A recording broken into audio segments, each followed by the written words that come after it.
মাদারীপুরের সড়ক দুর্ঘটনায় নিহতের প্রতিবাদে সড়কে বিক্ষোভ করেছে এলাকাবাসী। পুলিশ জানায় সকালে ঢাকা বরিশাল মহাসড়কের কালকিনির ভাঙ্গা ব্রিজ এলাকা অবরোধ করে বিক্ষুব্ধ জনতা টায়ারে আগুন জ্বালিয়ে আর গাছের গুঁড়ি ফেলে চলে বিক্ষোভ। এতে বন্ধ হয়ে যায় যানবাহন চলাচল।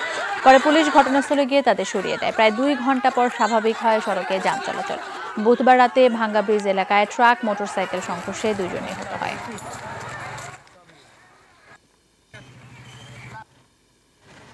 এদিকে কিশোরগঞ্জের ভৈরবে ট্রাক চাপায় সিএনজি অটোরিকশার 3 আরোহী নিহত হয়েছেন, আহত হয়েছেন 2 জন। দুপুরে ভৈরব কিশোরগঞ্জ সড়কের নয়াহাটি এলাকায় দুর্ঘটনা ঘটে। পুলিশ জানায় সিএনজিটি নিকলি থেকে ভৈরব আসছিল। নয়াহাটি এলাকায় পৌঁছলে বিপরীত দিক থেকে আসা একটি ট্রাক চাপা দেয় সিএনজিকে। এতে ঘটনাস্থলে মারা যান 1 জন। হাসপাতালে নেয়ার পথে মৃত্যু হয় আরও 2 জনের।